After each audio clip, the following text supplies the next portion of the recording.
가지 말씀인데요. 그 중에 10절에서 12절까지만 한 목소리를 읽겠습니다. 내게 재앙이로다 나의 어머니여, 어머니께서 나를 온 세계에 다투는 자와 싸우는 자를 만날 자로 낳으셨도다. 내가 구워주지도 아니하였고 사람이 내게 구이지도 아니하였건만은 다 나를 저주하는도다. 여호와께서 이르시되 내가 진실로 너를 강리할 것이요 너에게 복을 받게 할 것이며 내가 진실로 내 원수로 재앙과 환난의 때에 내게 강구하게 하리라. 누가 너희 철 곧 북방의 철과 놋을 끄끄리요. 아멘. 여러분 오늘 1절 말씀에 보시면 내게 재앙이로다 나의 어머니여, 어머니께서 나를 온 세계에 다투는 자와 싸우는 자를 만날 자로 낳으셨도다. 이 말씀을 보면 여러분 무슨 제목이 떠오르는 겁니까? 어떤 제목이 떠오르죠? 어머니 왜 날 낳으셨느냐, 그런 제목이 그 이용복 노래입니다. 제가 한번 검색을 해봤더니 그 이용복 씨가 중도 실명자죠. 그래서 그 사람이 노래가 어머니 왜 나를 낳으셨나요? 지금은 이제 나 히어 들어가는데 옛날에 그냥 나를 낳으셨나요? 그렇게 됐는데 1972년에 그 남진하고 윤정희 뭐 이런 사람들이 주인돼서 영화로도 나왔습니다. 저도 옛날에 어떻게 한번 얼핏 본 영화 같아요. 막 눈에 가다가 눈에서 이렇게 굴러져서 뭐 눈을 다치고 있던 적이 있는 그런 기억이 좀 나는데요. 그 가사 제목에 이 1절에 이런 게 있습니다. 제가 중간에 조금 인용해 볼게요. 바람이 휘몰던 어느 날 밤, 그 어느 날 밤 떨어진 꽃잎처럼 나는 태어났다네. 내 눈에 보이던 아름다운 세상 잊을 수가 없어. 가엾은 어머니 왜 나를 낳으셨나요? 그러면서 쭉 이제 가사가 이어지는데요. 그러니까 이 사람이 중도 실명자가 더 괴롭죠. 태어날 때부터 뭐 못 봤던 것 같으면 더 날 텐데, 뭐 중도 실명대에서는 그 아름다운 풍경 볼 수도 없고, 자기가 이제 맹인이 되니까 친구들도 다 떠나가 버리고, 그 이어지는 가사는 이렇게 되어 있습니다. 단 한 번 사랑한 그 여인조차도 다 떠나가고 홀로 남아 외롭기에 어머니가 자신을 낳은 것이 한스러워서 어머니 왜 저를 낳으셨나요? 이런 노래를 부르고 이런 영화가 나왔습니다. 자, 여러분 이건 이용복 씨만이 얘기가 아니고 삶의 고통이 가중되면 많은 사람들이 어머니 왜 날 낳았습니까? 아버지 왜 날 낳았습니까? 부모님 날 낳았습니까? 이런 말을 하잖아요. 그것도 자기가 열심히 노력했는데 그냥 평소에 늘 이렇게 놀다가 뭐 잘 안 되면 그건 당연한 일이잖아요. 정말 열심히 성실하게 힘을 다해 살았는데도 실패하고 사기를 당하고 그 다음에 너무너무 어떤 벽에 부딪혔을 때에 태어난 것이 한스럽잖아요. 어머니 왜 날 낳으셨나요? 술을 한 잔 마시고 술에 취해서 어머니 왜 날 낳으셨느냐. 혹시 여러분의 자녀가 여러분들에게 어머니 왜 날 낳았습니까? 아버지 왜 날 낳았습니까? 하면 어떻게 하시겠어요? 예? 밥 먹이고 입혀줬더니 이놈이 하늘 말바람에 뺨 한 대 갖다 올려붙이면 안 되겠어요? 어머니 왜 날 낳으셨나요? 자, 그래서 오늘 보면 10절에 보니까 이 이야기를요, 그냥 세상에 뭐 실패하고 힘들고 어려워서 어머니 왜 날 낳으셨습니까? 하고 손 안 내밀고 하는 사람들의 이야기는 우리가 이해되잖아요. 우리도 그런 때가 있죠. 내가 태어날 때 좀 부잣집에서 태어났더라면 왜 하필이면 이렇게 가난한 집에 태어났는가? 왜 하필이면 나는 태어날 때부터 이런 장애를 입고 태어나는가? 어머니 왜 날 낳으셨어요? 원망할 수 있잖아요. 이게 세상 사람들이 그렇게 원망하고 실패해서 원망할 수 있어요. 그런데 이 원망을 지금 누가 하고 있습니까? 하나님의 선지자, 거룩한 선지자가 어머니 왜 날 낳으셨습니까? 이러고 하고 있단 말이에요. 그러니까 우리의 신앙을 이런 말씀을 통해서 다시 보는 거예요. 우리는 이런 사건이 있으면 그래 내가 꼭 참아야지, 이런 말 하면 혹시 하나님이 안 기뻐하고 벌 받을까 싶어서 꼭 참지 말고 한 번씩 그렇게 하십시오. 하나님 왜 날 낳았습니까? 한번 해보시라고요. 한번 되돌아 보시라고요. 하나님 왜 날 낳으셨느냐고. 지금 누가 그러고 있어요? 선지자가 그래요. 다시 1절 보십시오. 내게 재앙이로다. 히브리어는요, 제일 중요한 단어, 문법과 상관없어요. 제일 중요하게 여기는 단어가 제일 앞에 나와요. 재앙이로다. 내게 재앙이로다. 얼마나 엄청난 재앙이 나왔으면 내게 재앙이로다 라고 먼저 시작을 하는 거예요. 얼마나 엄청난 재앙이면. 그러니까 이 예레미야는요, 자기가 죄 지어서 재앙 온 거 아니에요. 자기가 잘못해서 이렇게 힘들고 어렵고 고난 오는 거 아닙니다. 우리 대부분의 사람들의 고난이라는 것은 우리가 잘못해서 오는 거예요. 근데 예레미야는 그런 거 아니란 말이죠.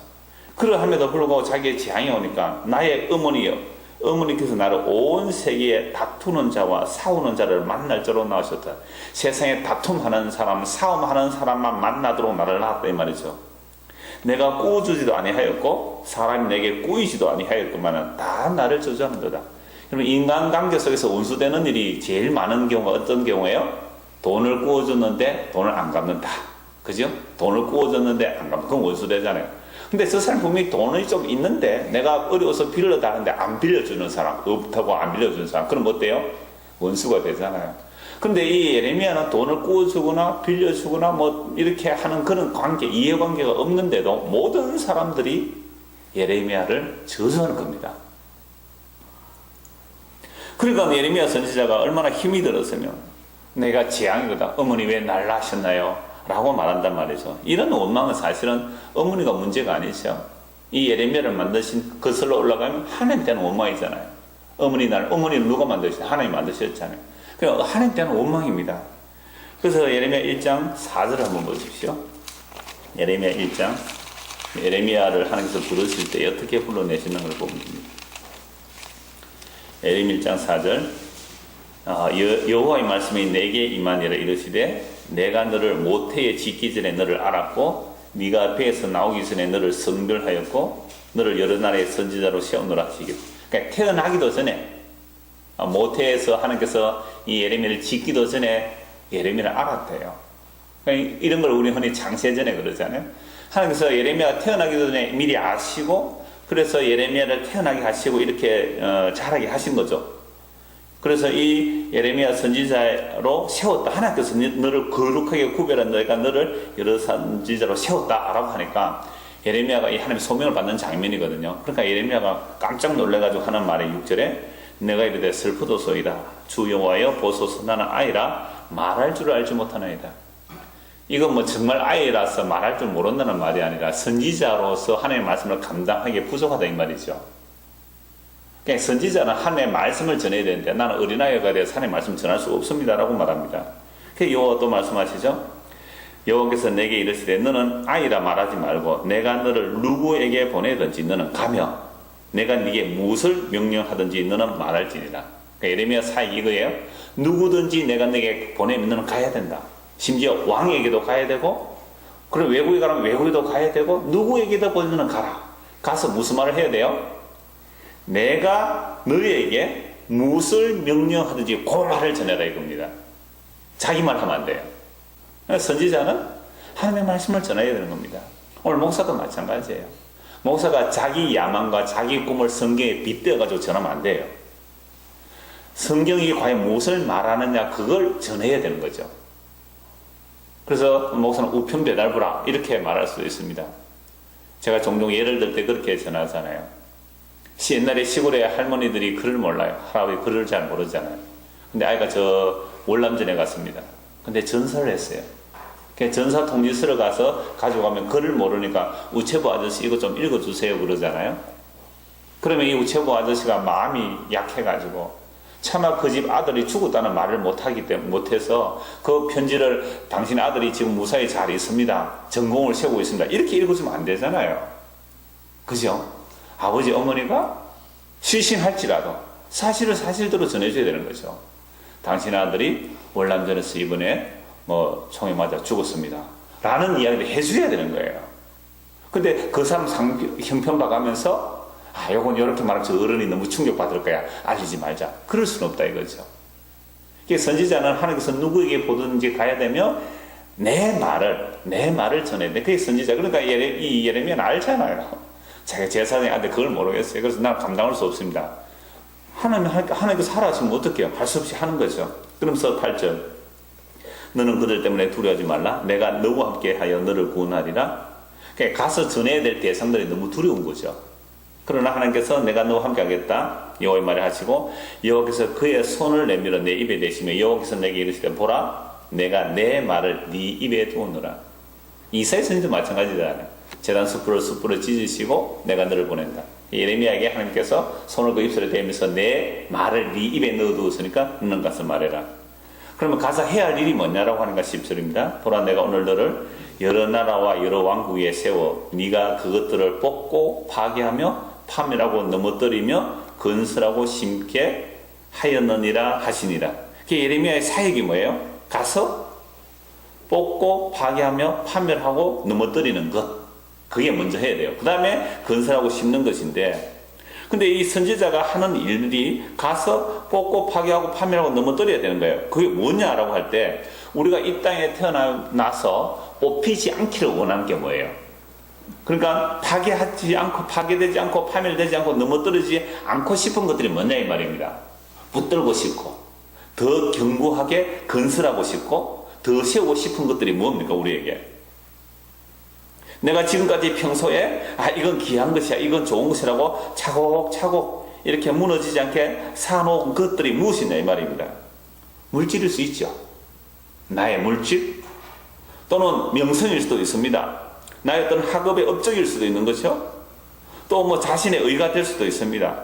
이러한 것들을 우리는 자꾸만 소유를 차곡차곡 마일리지 사듯이 쌓아가고 이걸 견고하게 흔들리지 않게 더 확대시키는 것, 이걸 우리가 다 원하잖아요. 이 세상에 밝히고 사는 한 다 이러하단 말이죠. 근데 그걸 예레미야 가서 그걸 다 뽑고 파괴하고 넘어뜨리고 무너뜨려 보십시오. 어느 누가 가만히 있겠습니까? 여러분, 모세가 그 하나님의 보내심을 받아 바로 왕에게 가죠. 430년 동안 이스라엘 백성은 애굽에 종살이 했습니다. 그러나 하나님 언약의 때가 되어서 이스라엘 백성을 끄집어내시기 위하여 모세가 가서 바로 왕에 이렇게 말합니다. 내가 섬기는 여호와 하나님께서 내 백성을 보내라고 했습니다. 바로왕이 뭐라 그럽니까? 여호와가 누구한테 이러잖아요. 여호와가 누구간데? 여러분들이 평소에 잘 살고 있는데 어떤 사람이 와서 집사님 이 집 하나님께 바치라 합니다. 하나님 바치라 합니다. 그럴 때에 하나님 누구한데? 물론 제가 집사님이라고 예를 들었습니다만 아무것도 모르는, 하나님이 누군지도 모르는 사람이 가서 이거 하나님 거래요 라고 말하면 뭐라고 말할까요? 어디에 감히 미친놈이 있느냐, 내 재산을 내놓으라 하더니 해서 바로왕이 10번이나 거역하지 않습니까? 그것처럼 우리도 다 바로왕과 마찬가지예요.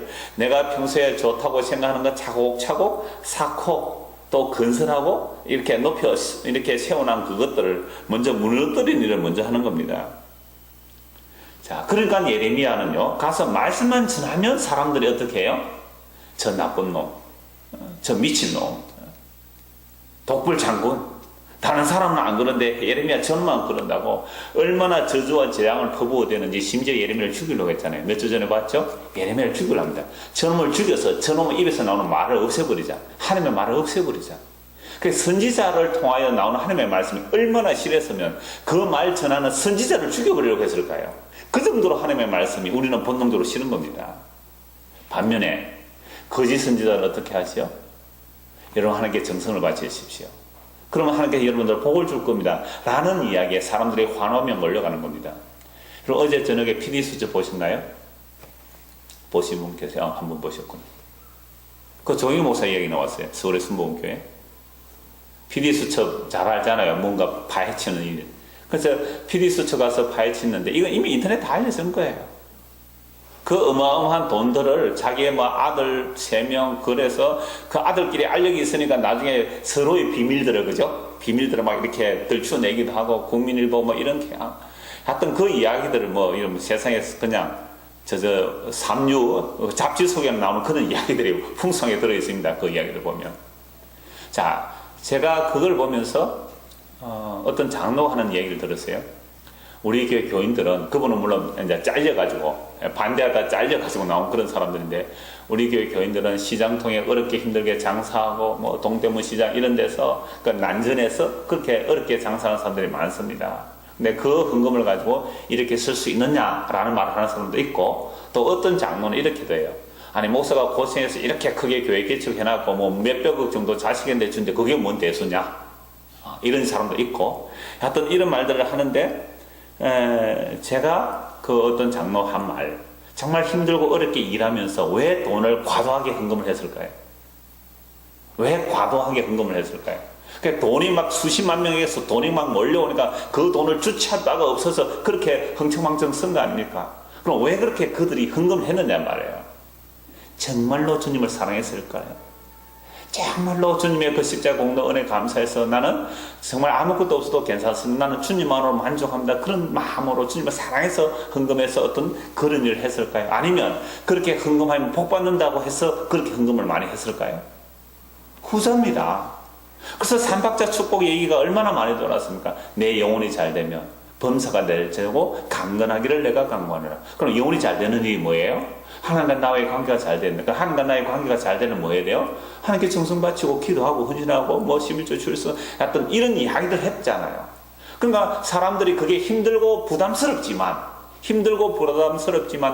그렇게 열심히 달려간 이유가 뭐예요? 그렇게 하면 뭘 받는다? 이 세상에 복 받는다는 얘기를 했잖아요. 그러니까 수십만 명이 몰려갔습니다. 수십만 명이. 한국으로 그냥 수천만 명이 몰려간 거는 마찬가지죠. 그 말에 아멘 하면서 그 말에 그냥 몸을 바치고 뭐 돈을 바치고 정성을 바치고 온 것을 다 바쳤잖아요. 그거 우상숭배죠. 탐심이 우상숭배인데요. 주님을 사랑한 게 아닙니다. 하나님을 섬기면 하나님께서 나에게 반대급부로 복을 준다는 그 복을 바라보고 했기 때문에 그게 우상숭배잖아요. 예레미야 선지가 이 이야기를 한 겁니다. 기존에 수많은 선지자들이 있었지만 그거 다 거짓 선지자들이에요. 여러분들이 바치면 복을 받는다. 안 바치면 저주받는다. 그거 이미 미가서 3장을 통해서 이미 지난주에도 읽어드렸잖아요.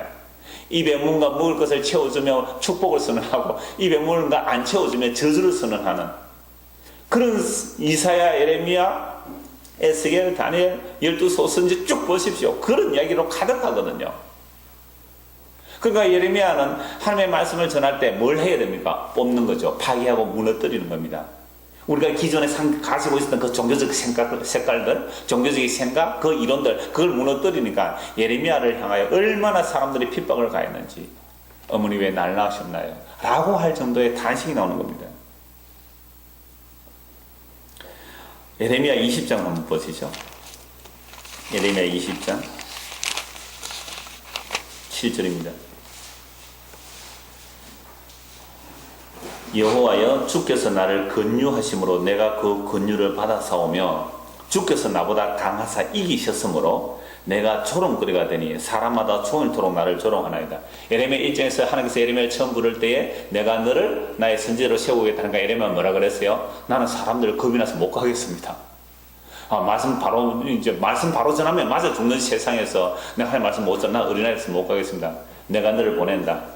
가야 되고 내 말 전해라. 그래서 하나님의 그 권유하시면 내가 그 권유를 받았고 내가 거절을 했는데 주께서 나보다 강하시기에 내가 어쩔 수 없이 말씀을 전할 수밖에 없다. 주께서 나보다 강하다 이 말이죠. 거절을 할 수가 없다는 겁니다. 자, 그래서 하나님 막 권유를 받아 하나님 말씀을 전했더니 무슨 보답이 돌아온 거예요? 예레미야에게 조롱거리. 사람마다 종일토록 나를 조롱합니다. 내가 말할 때마다 외치며 파멸과 멸망을 선포함으로 여호와의 말씀으로 말미암아 내가 종일토록 치욕과 모욕거리가 됩니다. 다른 선지자들은 지금 뭐하고 있어요? 여러분 절기 잘 지켰네요. 여러분 11조 잘했네요. 그러니까 복을 받을 겁니다. 더 많이 사질 겁니다. 붓고 흔들어서 차고 넘치게 할 겁니다. 아무도 아멘 안 하세요. 우리 이제는 주라 그리 하면 뭐예요? 주라 그리 하면 붓고 흔들어 차고 넘치게 해줄 것이다. 그럼 먼저 줘야지 되잖아요. 그럼 어디에 줘야 돼요? 그래서 막 주잖아요. 근데 예레미야는 가서 고지 고개 우상숭배다라고 가서 파멸을 전하잖아요. 멸망을 선포하죠. 그게 망하는 길이라고 선포하니까 여호와의 말씀 때문에 자기는 종일토록 치욕과 모욕거리가 됩니다. 내가 다시는 여호와의 말씀을 선포하지 아니하라. 그러니까 여호와한테 졌어요. 지금 예레미야가 그죠? 졌기 때문에 하나 할 수 없이 여호와의 말씀을 전했는데 여호와의 말씀을 전하기만 하면 파멸과 넘어뜨리고 무너뜨리고 깨부수는 이야기만 하니까 사람들이 완전히 예레미야를 죽이려고 정말로 때리고 감옥에 가두고 죽이려고 하니까 그 조롱을 당하니까 나 이제 다시는 말 안 할 거야. 다시는 하나님의 말씀을 안 전할 거야. 내 전하나 봐 하고 입을 꽉 다물고 하나님의 말씀을 안 전하는 겁니다. 안 전하니까 어떻게 돼요? 내 마음이 불붙는 것 같아서 골수에 사무치니 답답하여 견딜 수 없나이다. 그래서 할 수 없이 또 하나님의 말씀 전해야 되는 거예요. 하나님이 더 강하시니까. 나는 무리의 비방과 사방이 두려움을 들었나이다. 그들이 이르기를 고소하라, 우리도 고소하리라 하오며 내 친함부터 다 내가 실족하기를 기다리며 그가 혹시 유혹을 받게 되면 우리가 그를 이기어 우리 원수를 갚자 하나이다. 그러나 여호와는 두려운 용사 같으시며 나와 함께 하심으로 나를 박해하는 자들이 넘어지고 이기지 못할 것이오며 그들은 지혜롭게 행하지 못함으로 큰 치욕을 당하오리니 그 치욕은 길이 잊지 못할 것이라. 쭉 이어서 나가는 말씀을 더 보시면요, 그 14절 보십시오. 그러니까 이 예레미야가 여호와께서 강하심으로 예레미야가 할 수 없이 하는 말씀을 전하게 되는데 그 하는 말씀을 전하니까 온통 모욕과 조롱만 당하는 겁니다. 종일 조롱만 당합니다. 그래서 이렇게 자기를 저주해요. 14절. 내 생일이 저주를 받았다면 나의 어머니가 나를 낳던 날이 복이 없었다면 나의 아버지에게 소식을 전하여 이르기를 당신이 등남했다 하여 아버지를 즐겁게 하는 자가 저주를 받았다면 그 사람은 여호와께서 무너뜨리시고 구하지 아니하신 성읍같이 되었다면 그가 아침에는 부르짖는 소리 낮에는 떠드는 소리를 듣게 하였다면 좋을 뻔하였나니 이는 그가 나를 태에서 죽이지 아니하셨으며 나의 어머니를 내 무덤이 되게 하지 아니하셨으며 그의 배가 부른 채로 항상 잊지 않게 하신 까닭이로다. 어찌하여 내가 태에서 나와서 고생과 슬픔을 보며 나의 나를 부끄러움으로 보내는고 하니라. 이러면 사업에 실패하고 부모가 물려준 재산을 얻고 정말 힘들고 어려서 술 한잔 마시고 어머니 어찌하여 나를 낳으셨나이까? 뭐 주정뱅이가 하는 소리 같은 우리 이해가 되죠. 그런데 지금 누가 이 말을 하는 거예요? 하나님의 거룩한 선지자. 선지자가 이 말을 한다니까요. 뭐라고 말합니까? 자기 생일을 저주해요. 내 생일 저주받았으면 엄마가 나를 낳던 날에 그냥 내가 엄마 태 속에서 그냥 그대로 막 엄마 태가 나의 무덤이 되었으면 어머니 태가 내 무덤이 되었으면 차라리 태어나지 않았다면 왜 나를 하나님께서 태어나게 했어? 왜 하나님이 나에게 말씀을 주셔서 말씀을 전했더니 나에게 환영과 감사합니다 칭찬은 고사하고 온갖 조롱과 저주와 모독만 갖다 퍼부어대니까 나 이제 태어나는 날을 나는 저주합니다. 대개 하나님께 대들죠. 예레미야가. 여러분 도대체 하나님의 선지자가 하나님의 말씀을 전하는데 왜 이다지도 백성들이 예레미야를 그렇게 죽이려고 모독할까요? 그 이유가 뭘까요? 그만큼 우리의 본성은 하나님의 말씀을 싫어합니다. 거짓말하는 선지자들이 거짓된 축복은 그렇게 환호하고 좋아하는 거예요.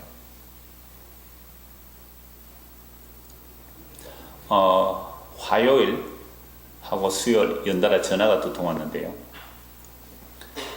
그 화요일은 저 전라도 지역에 있는 어떤 근사님이 전화 와서 우리 임창희 지사님도 알고 있을 거예요. 임창희 지사님도 전화했다 그러는데 목사님 우리 딸이 창원대학교 간호학과에 합격했어요.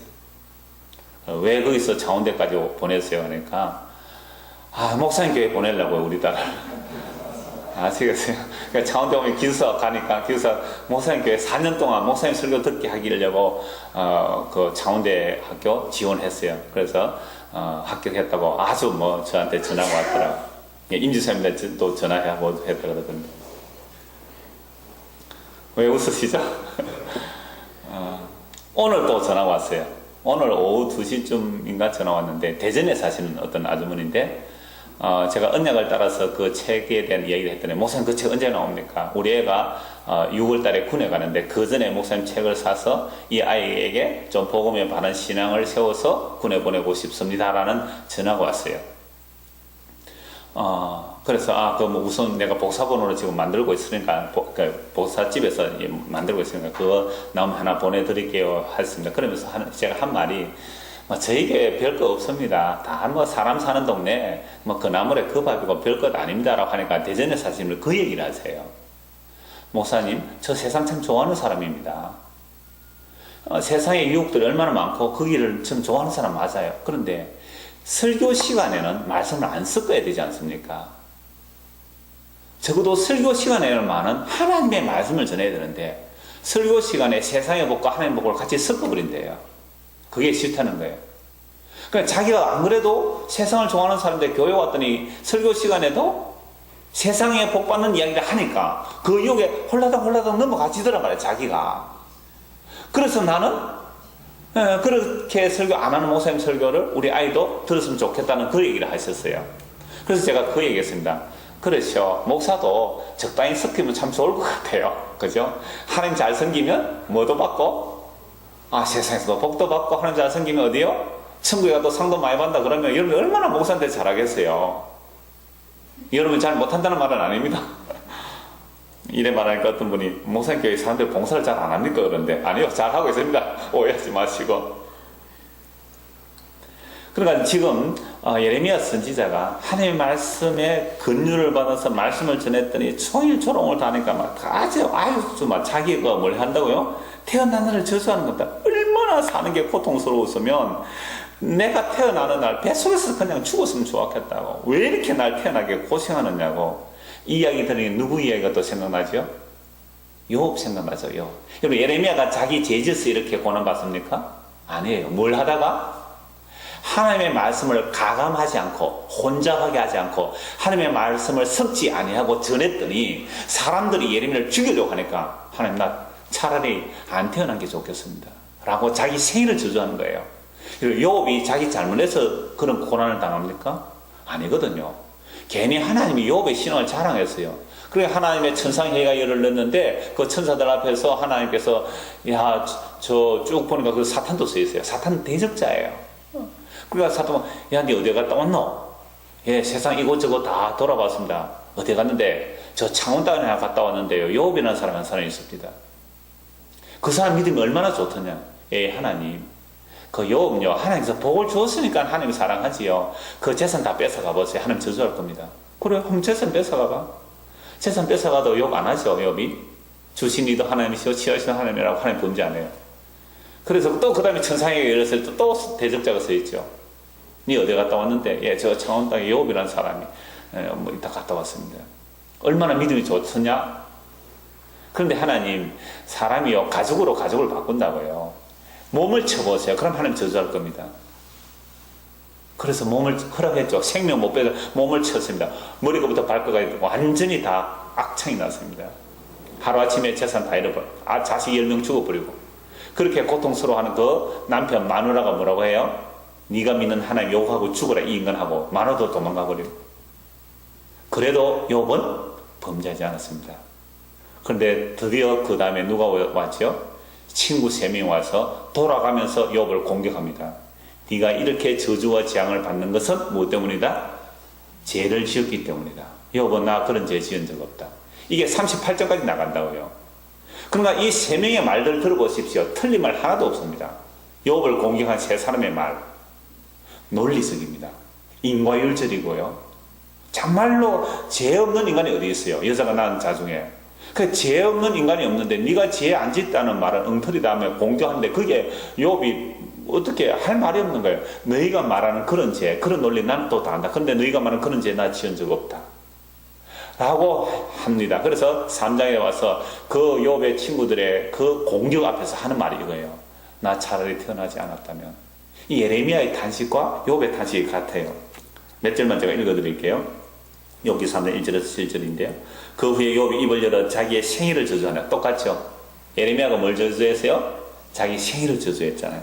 욥이 입을 열어 이르되 내가 난 날이 멸망하였더라면 산의 아이를 베었다 하던 그 밤도 그러하였더라면 그 날이 캄캄하였더라면 하나님 위에서 돌아보지 아니하셨더라면 빛도 그 날을 비추지 않았더라면 어둠과 죽음의 그늘이 그 날을 자기의 것이라 주장하였더라면 구름이 그 위에 덮였더라면 흑암이 그 날을 덮었더라면 그 밤이 캄캄한 어둠에 잡혔더라면 해의 날수와 달의 수에 들지 않았더라면 그 밤에 자식을 베지 못하였더라면 그 밤에 즐거운 소리가 나지 않았더라면 해서 3장 전체가 자기 생일을 저주해요.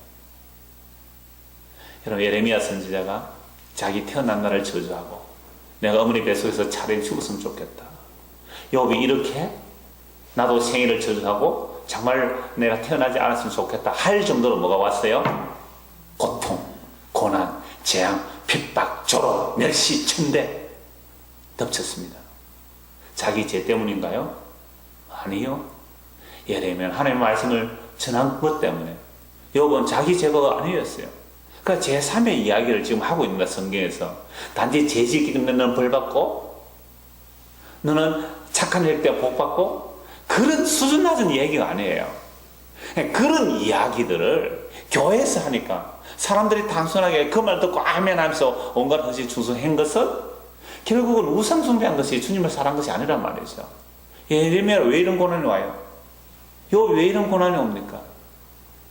오늘 이 문제를 짚어가면서 정말 우리 속에서도 나의 어머니요 왜 나를 낳으셨나이까? 라는 탄식이 나온다는 겁니다. 누구의 걸음에서요? 성도의 걸음에서, 믿는 자의 걸음에서. 그래서 예수 잘 믿으면 세상에 어려움도 없고 힘든 일도 없고 형통하게 만사형통, 삼박자 축복, 오중복음 그런 것들이 다 엉터리였다는 것이 여실하게 드러나지 않습니까? 그래도 절대 다수는 아직도 맹종하고 있어요. 충성하고 있단 말이에요. 혹시나 내가 주의 종을 건드렸다가 벌 받을까 싶었어.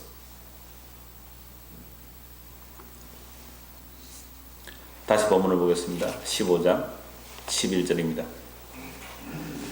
여호와께서 이르시되 내가 진실로 너를 강하게 할 것이요. 자, 지금 예레미야가 어머니께서 왜 나를 낳았느냐, 결국 하나님께 대한 항의죠. 그때 하나님 대답입니다. 여호와께서 이르시되 내가 진실로 너를 강하게 할 것이요. 이것은 고통을 없어준다는 말입니까? 계속 고통이 간다는 말입니까? 계속 고통이 있다는 말이죠.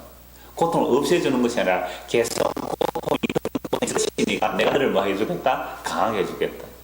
그럼 이 예레미야를 강하게 해주는 게 좋은 거예요? 아니면 고통을 없애주는 게 좋은 거예요? 고통 없애주는 게 좋잖아요. 뭘 안 강해도 돼요, 안 강해도. 고통 없어지면 좋은데 내가 늘 강하게 해주겠다는 거예요. 너에게 복을 받게 할 것이며 내가 진실로 네 원수로 재앙과 환난 때에 네게 간구하게라. 지금 너가 강하고 버티고 있어야 된다. 그래서 그들이 정말로 환난을 당할 때 그들이 너에게 와서 뭘 할 것이라고요? 기도를 요청할 것이다. 그런데요, 예레미야에게 기도 요청하는 것이 쭉 나옵니다. 한 서너 번 나오거든요. 위기가 닥치니까 예레미야 와서 기도 좀 해주세요 해놓고는 이게 하나님 뜻이라고 하면 뭐라고 해요? 그건 하나님 뜻 아니라 그래요. 예레미야 47장에 나중에 넘어가 보면 나오지만은요, 이스라엘 백성들이 그 왕이 보내요. 예레미야에게 기도해서 당신이 하나님께 기도하십시오. 그래서 하나님의 그 응답이 우리에게 좋든지 좋지 않든지 그 뜻대로 하겠습니다 라고 기도를 요청했어요. 근데 예레미야가 한 10일 동안 기도해서 응답을 받았습니다.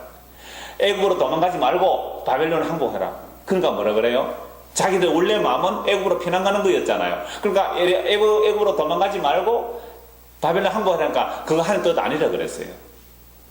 그러니까 기도를 요청하러 와도 결국은 뭐라고 온 거예요? 자기 뜻 구하기 위해서 왔단 말이죠. 평소에 목사가 별로 안 좋죠. 맨날 이런 말씀잖아요. 별 목사 안 좋죠. 그런데도 언제 이런 목사 찾습니까? 진짜 힘든 일이 닥치면, 뭐 중한 일이 닥쳤다. 그 다음에 뭐 운명했다. 그러면 제일 급한 게 제일 누구를 찾아요? 목사 찾잖아요. 그래 가서 뭐 이제 운명했으면 이제 장례 절차 하고 이렇게 그렇게 그게 또 제일 인생이 힘든 시기이기도 하고요. 그렇게 찾잖아요. 그러니까 예레미야를 평소에 안 좋아했는데 어떨 때 찾아왔어요? 진짜 환난 때 찾아와서 하나님께 기도해달라고 해놓고 기도 응답하니까 뭐라고요? 나는 네 말 그 하나님 말 아니다. 여러분, 우리 사람이 어느 정도로 악하며 어느 정도로 하나님의 말씀을 싫어하는지 이 성경을 통해서 그걸 아는 거예요. 아, 우리가 이 정도였구나. 12절 보십시오. 누가 너희 철 곧 북방의 철과 노을 끄끄리요. 이게 바벨론을 말합니다. 북쪽에서 오는 그 바벨론이 얼마나 강한지. 그래서 하나님께 예레미야가 하나님 나의 어머니가 나를 왜 낳았느냐라는 그 하나님께 대한 단시를 그랬잖아요. 그 하나님 대답이 내가 너를 강하게 해줄 것이다.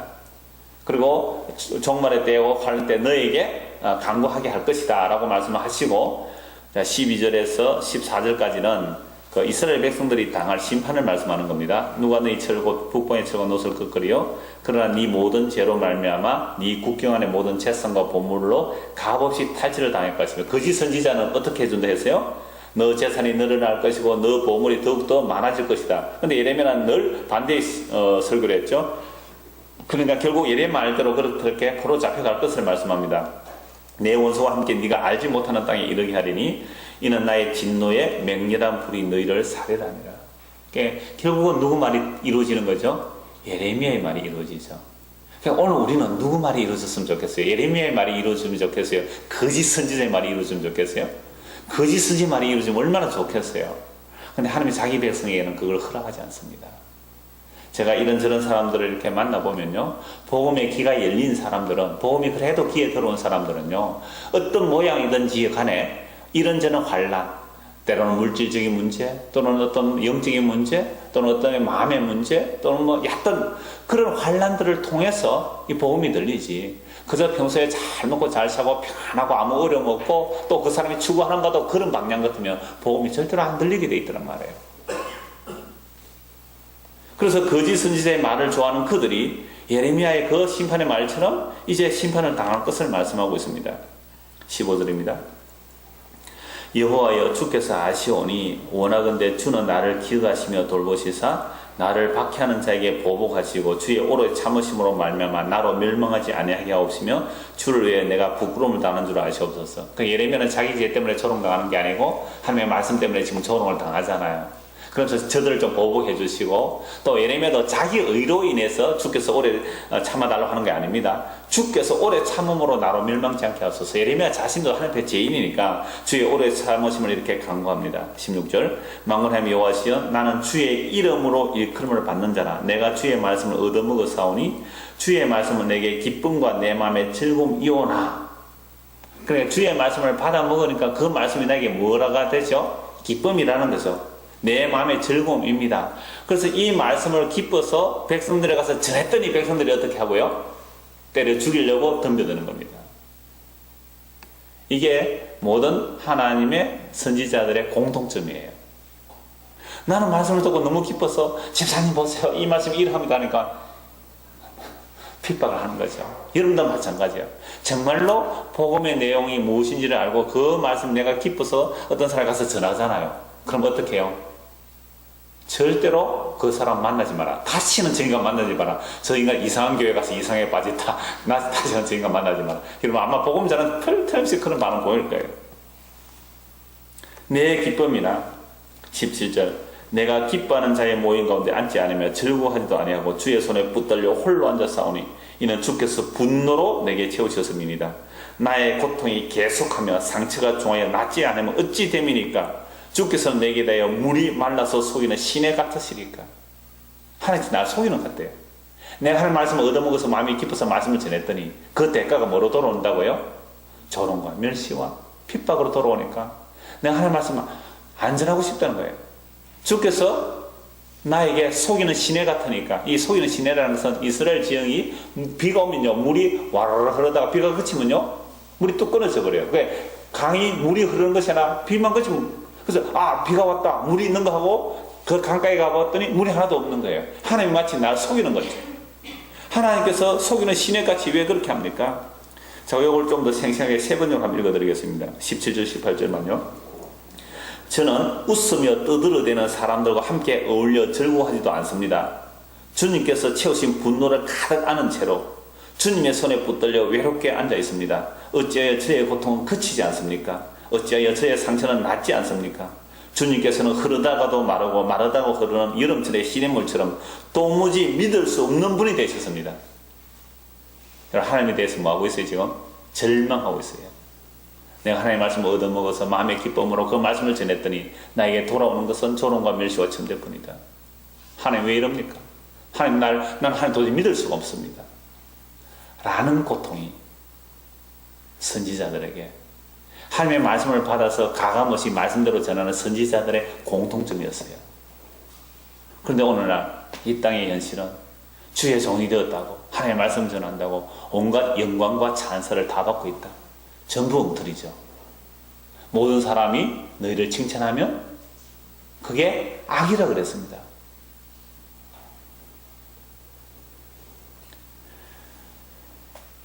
이러한 일들이 왜 일어나는가? 요한계시록 10장 10절 11절 그냥 제가 읽어드리겠습니다. 내가 천사의 손에서 작은 두루마리를 갖다 먹어버리니 내 입에는 꿀같이 다나 먹은 후에 내 배에서는 쓰게 되더라. 그가 내게 말하기를 네가 많은 백성과 나라와 왕과 임금이 같이 예언하여야 하리라 하더라. 요한의 이 사명도 마찬가지예요.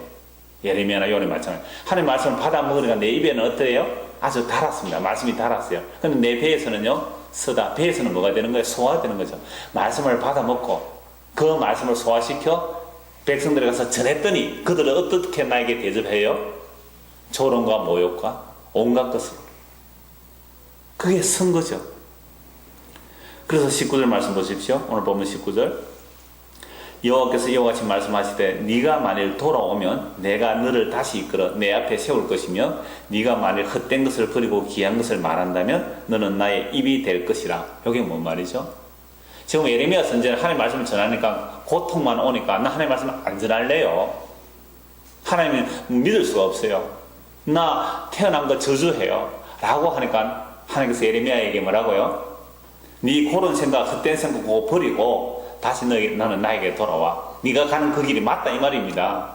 그러면서 하시는 말씀이 그렇게 네가 나에게 다시 돌아와야 돼. 그러면 너는 나의 입이 될 것이라고 하면서 끝에 보십시오. 19절 끝에 그들은 네게로 돌아오려니와 너는 그들에게로 돌아가지 말라라고 말씀합니다. 이게 무슨 말씀일까요? 예레미야에게 사람들이 돌아옵니까? 안 돌아옵니까? 아무도 안 돌아와요. 다들 어디로 달려갑니까? 거짓 선지자들에게 달려가잖아요. 그러니까 예레미야의 마음에 어떤 마음이 들까요? 그러면 백성들에게 좀 좋은 말 해줄까요? 백성들의 귀에 좀 좋은 말 해줄까요? 절대로 그러지 마라. 그들이 너에게 돌아올지언정 너는 그들에게 돌아가지 말라. 이게 목사의 유혹이기도 합니다. 사람들에게 좋게 하라. 그리스도를 좋게 하라.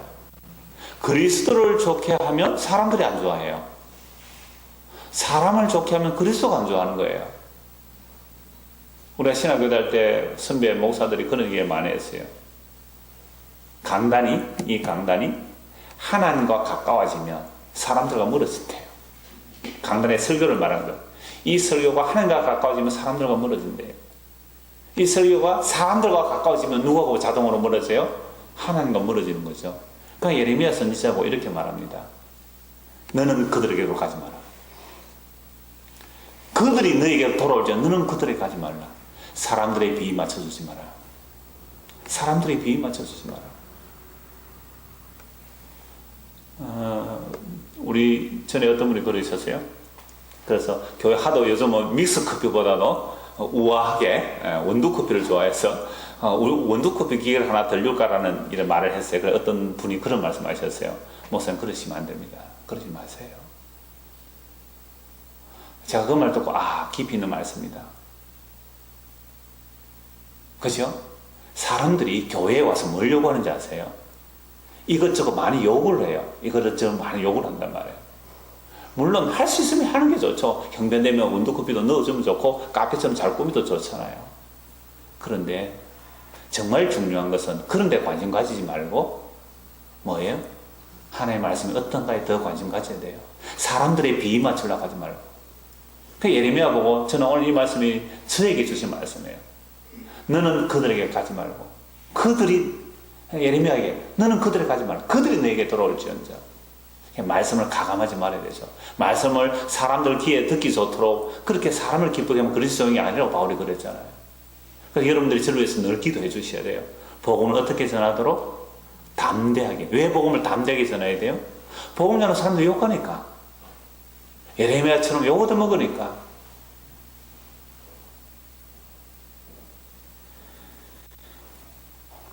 20절입니다.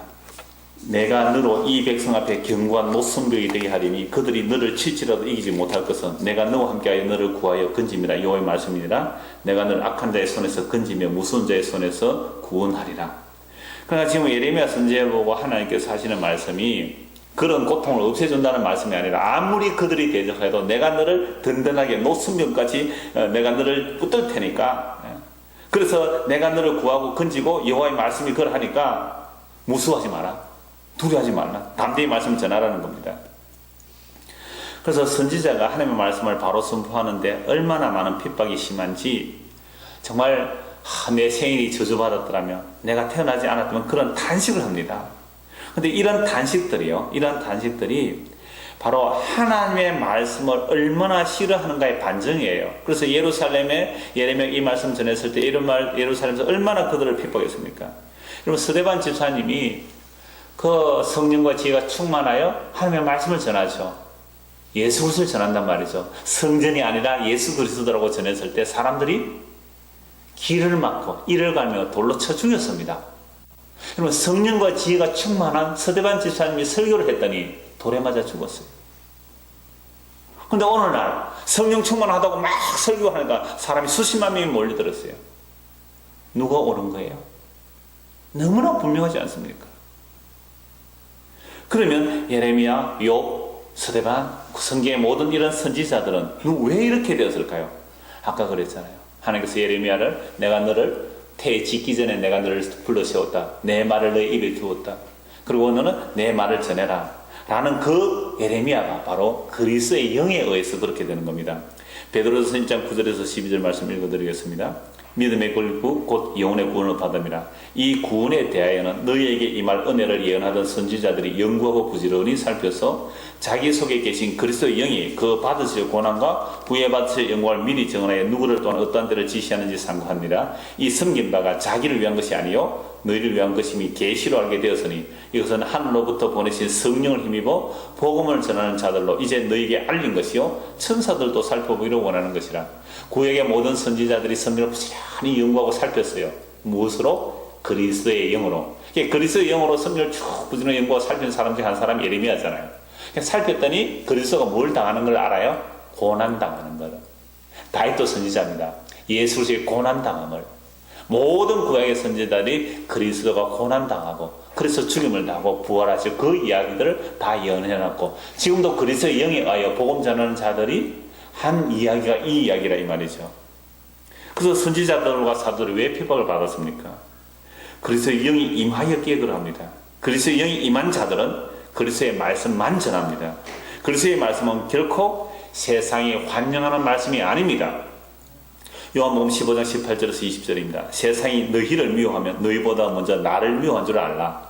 너희가 세상에 속하였으면 세상이 자기의 것을 사랑할 것이나 너희는 세상에 속한 자가 아니요 도리어 내가 너희를 세상에서 택하였기 때문에 세상이 너희를 미워하느니라. 내가 너희에게 종이 수임보다 더 크지 못하다 한 말을 기억하라. 사람들이 나를 박해하였은즉 너희도 박해할 것이요 내 말을 지켰은즉 너희 말도 지킬 것이라. 세상에 속한 사람이지 않으니 어떻게 할 수 있어요? 세상이 나를 막 사랑하고 세상이 날 밀어주고 막 이런 사람들은요 세상에 속한 사람입니다.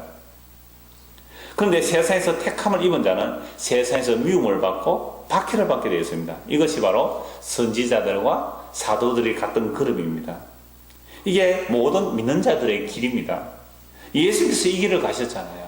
그래서 예수님께서 십자가에서 뭐라고 말씀하셨어요? 엘리 엘리 라마 사박다니 나의 하나님 나의 하나님 어찌하여 나를 버리셨나이까. 예레미야가 지금 뭐라고 해요?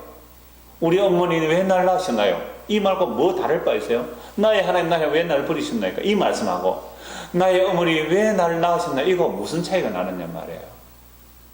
그리스도의 영이 들어간 자들이 그리스도의 고난을 미리 보여주었고 예수님의 십자가 이후에 사도들도 그 고난을 통하여 그리스도의 십자가 무엇인지를 보여준 것입니다. 예수 그리스도께서 하나님 앞에 완전히 버림받으신 그 버림받으심이 우리의 구원이 되었습니다. 예수님이 하늘로부터 버림받지 않았다면 예수님만 구원하시고 우리는 구원 없습니다. 예수님 하나님 완전히 버림받은 거예요. 그 길을 우리가 원치 않는데도 그 길을 가야 되는 겁니다. 그게 구원의 길이에요. 그래서 성도가 모여서 뭘 해야 됩니까? 야, 네 사업 실패했다 그런다며 사업 실패했다면 그 하나님께 정성을 안 바쳐서 사업 실패해서 그런 얘기 하지 말고 당신이 정말 믿음으로 사는가? 예레미야가 이렇게 살았대요. 욥이 이렇게 살았대요. 자기의 낱날을 저주까지 했대요. 물론 자기의 죄와 잘못대로 한 거 그거 아닙니다. 내가 하나님의 말씀대로 살고자 믿음으로 살고자 했는데도 그런 어려움과 환난과 고통이 올 때에 뭐라고 말해야 돼요? 당신 죄 있어서 저주받아서 그래. 이게 욥의 친구들 한 이야기예요. 여러분 정말로 왜 내가 태어났을까 할 정도의 탄식이 나오려면 어느 정도의 고난이겠습니까? 어느 정도의 고통과 모멸과 멸시와 핍박을 받았겠습니까? 아마 우리 가운데 그 정도 멸시 모독을 받았으면 아마 살지 못했을 거예요. 그래서 하나님께서는 감당치 못할 시험을 허락하지 않으세요. 또 너무 겁먹지 마세요. 나 그럼 못 세울까 멸시받나 못 살아 어떻게 하지 그렇게 하지 마세요. 감당할 시험밖에 안 주세요. 그러나 그 삶의 상황에 맞게 우리에게 뭘 주신다고요? 모독 멸시 받게 되어 있습니다. 그럴 때에 그게 잘못 가는 길이 아니고, 예수님 가신 그 길이 그 길이구나. 사도들이 간 길이 그 길이고 선지자들이 간 길이 그 길이구나. 지사님, 이 길이 맞는가 봐요. 하고 격려하라고 교회로 모으는 거 아닙니까? 그렇게 격려하면서 믿음의 그 길로 가는, 세상에 알 수 없는, 세상에 줄 수도 없는 진짜 이 생명의 길로 걸어가는 저와 여러분 되기를 소원합니다. 기도하겠습니다. 하나님 아버지, 하나님의 말씀을 받아 전한 예레미야는 죽고 싶다고 했습니다. 왜 태어났는지 자기 생일을 저주했습니다. 이것이 믿음의 사람들이 가는 길인데, 우리는 그동안 예수 잘 믿으면 그저 땅에서 만사 형통하고 하늘에서 복받는 그런 길로 생각했습니다. 거짓 사기꾼들에 속지 않도록 주의 영, 그리스도의 영을 우리에게 부어주셔서 말씀이 밝히 보여지게 하시고, 우리가 서로 믿음의 길을 격려하며 제대로 걸어갈 수 있도록 주의 성령께서 늘 우리를 인도하시고 말씀으로 견책하여 주시옵소서.